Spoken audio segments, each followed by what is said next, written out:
In this video, I will solve your doubts about how to play cross-platform on Plants vs. Zombies Garden Warfare 2 and whether or not it is possible to do this. To answer this question and see if we can cross-play or cross-platform in Plants vs. Zombie Garden Warfare 2, we can go to the website and scroll all the way down into the Help Center.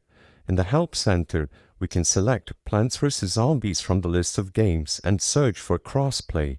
What you will notice is that no article related to Garden Warfare 2 pops up. All of these articles are related to crossplay in other EA titles.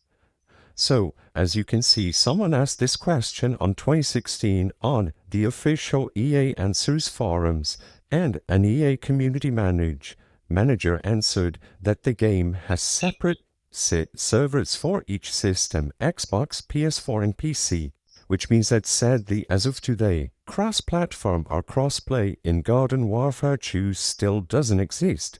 It is impossible to play together if you are playing on a console and you have a friend on PC or vice versa. Everyone has their own separate server and it is not possible to work around this. The purpose of this video is not to spread misinformation, but to let people be aware that Garden Warfare 2 does not include crossplay. If this video cleared up any questions that you had, please be sure to leave a like and subscribe for more quick and easy tips. Thank you for watching.